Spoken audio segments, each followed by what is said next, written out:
নমস্কার বন্ধুরা, জয়শ্রী রান্নাঘরে আপনাদের সবাইকে স্বাগত। আজকে আমি আপনাদের সাথে যেটা শেয়ার করব সেটা কিছুদিন আগেই আমি একটা কুকিং কম্পিটিশনে পার্টিসিপেট করেছিলাম, আর এই সুইট ডিশটা বানিয়েই কিন্তু আমি সেখানে অ্যাওয়ার্ড পেয়েছি। তাই ভাবলাম আপনাদের সাথে শেয়ার করি। আমি একটা জিনিসকে দুভাবে আপনাদেরকে বানানো দেখাবো। এটা কিন্তু খুব সহজ, আপনারা যে কেউ বাড়িতে বানিয়ে নিতে পারেন। এটা হচ্ছে পান গুলকন্দ কটোরি বা পান গুলকন্দ লাড্ডু। তাহলে চলুন তাড়াতাড়ি শুরু করা যাক। প্রথমেই আমি 3টে মিঠে পাতি পানকে এরকমভাবে ভাঁজ করে আমি শক্ত ডান্টাটা ফেলে নিলাম, আর এই শক্ত ডান্টাটা একই রকমভাবে সবগুলোর ফেলে দিলাম। আর তারপরে এটাকে আমি এরকমভাবে হাত দিয়ে ছিঁড়ে টুকরো টুকরো করে নেব, আর এগুলোকে একটা গ্রাইন্ডারে দিয়ে দেবো।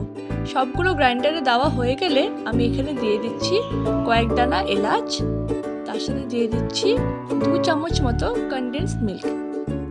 2 চামচই দেবো, তা না হলে কিন্তু বেশি মিষ্টি হয়ে যাবে। তার সাথে দিয়ে দিচ্ছি আরও 2 চামচ পাউডার মিল্ক আর 3 চামচ মতন দুধ। এবারে আমি এটাতে অ্যাড করে দেব গুলকন্দ, যেটা নর্মাল যে কোনো পানের দোকানে কিন্তু অ্যাভেলেবেল পাওয়া যায়। আর তার সাথে দিয়ে দিচ্ছি ভাজা মৌরি। এবারে এটাকে গ্রাইন্ডারে একটা সুন্দর করে পেস্ট বানিয়ে নেব।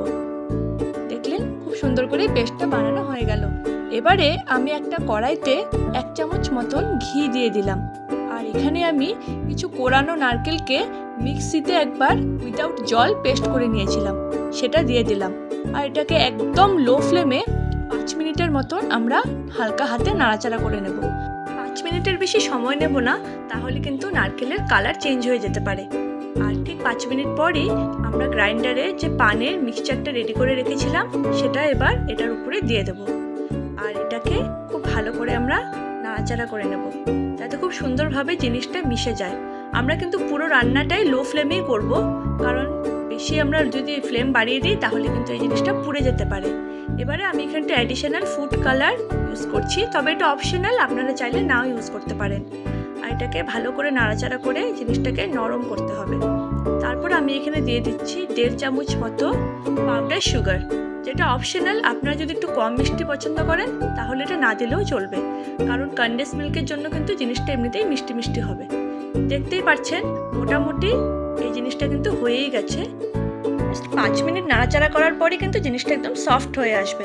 আর এরকমভাবে হাতে নিয়ে দেখুন, এটা কিন্তু একদমই চিপকে যাচ্ছে না, আর একদমই সফটও হয়ে গেছে। এবার এটাকে নামিয়ে ঠান্ডা করে নেব। এবার স্টাফিংটা বানানোর জন্য আমি একটা বোলে নিয়ে নিলাম আরও 2 চামচ মতো গুলকন্দ। তার সাথে দিয়ে দিচ্ছি ছোট করে কেটে নেওয়া কাজু, তার সাথে দিয়ে দিচ্ছি আমন্ড কুচি, চেরির কুচি আর মিষ্টি মৌরি। আর এগুলোকে একটা চামচ দিয়ে ভালো করে নাড়াচাড়া করে আমরা স্টাফিংটা রেডি করে নেব। এটা পুরোটা মিশে গেলেই আমাদের স্টাফিংটা একদম রেডি। এবারে আমি এটাকে সাইড করে রাখলাম, আর একটা বোলে নিয়ে নিলাম ড্রাই কোকোনাটের গুঁড়ো, যেটা যে কোনো দোকানেই কিন্তু অ্যাভেলেবেল পাওয়া যায়। এটাকে আমি এরমভাবে রেখে দিলাম। এবার আমরা এটাকে শেপ দেব।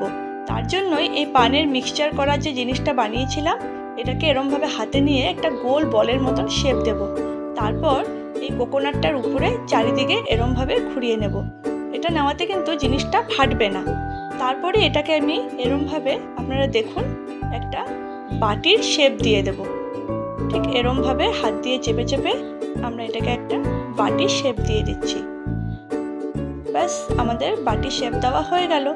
এবার এরমভাবে বাকি সবগুলোকেও একসাথে রেডি করে নেব। এবারে সবগুলো বানানো হয়ে গেছে। এবারে স্টাফিং দেওয়ার পালা। শুধু চামচ দিয়ে এরমভাবে ভিতরে দিয়ে দিলেই আমাদের স্টাফিং শুদ্ধ পান গুলকন্দ কটোরি একদম রেডি। আর ঠিক একই রকমভাবে আমি এবার লাড্ডুটাও বানাবো, সেটাও কিন্তু খুবই ইজি। এরকম একই রকমভাবে হাতের মধ্যে করে নিয়ে আমি আগে এরকম গোল করলাম, তারপরে আবার এই কোকোনাটের উপরে এরকমভাবে একটা ঘুরিয়ে নিলাম, আর একই রকমভাবে কাটুরি শেপ দিয়ে ভিতরে আমি স্টাফিংটা ঢুকিয়ে দেবো এরকমভাবে। আর উপর থেকে আবারও এরকমভাবে চেপে চেপে এটাকে লাড্ডু শেপ দিয়ে দেবো। দেখতেই পাচ্ছেন একদমই ইজি বানানো, যে কেউ কিন্তু বানাতে পারবে। আর এটাকে আবারও উপর দিয়ে আমি একবার কোকোনাটের উপরে র্যাপ করে নিচ্ছি। ব্যাস, আমাদের লাড্ডুও কিন্তু একদমই রেডি। দেখলেন তো কত ইজি ওয়েতেই বানিয়ে নেওয়া যায়। এবার উপর থেকে চেরি দিয়ে আপনারা এটা সার্ভ করুন। কেমন হয় আমাকে অবশ্যই কমেন্টে জানাবেন। যদি ভিডিওটি ভালো লেগে থাকে পরিচিত সবার সাথে শেয়ার করবেন। আর যদি প্রথমবার আমার ভিডিও দেখছেন তাহলে আমার চ্যানেলকে সাবস্ক্রাইব করতে একদম ভুলবেন না। যদি আপনারা আমার মতন পান খেতে পছন্দ না করেন কিন্তু অনুষ্ঠানে একটু মিষ্টি পান খেতে ভালোই লাগে, তাহলে এটা আপনাদের ডেফিনেটলি ভালো লাগবে। Thank you.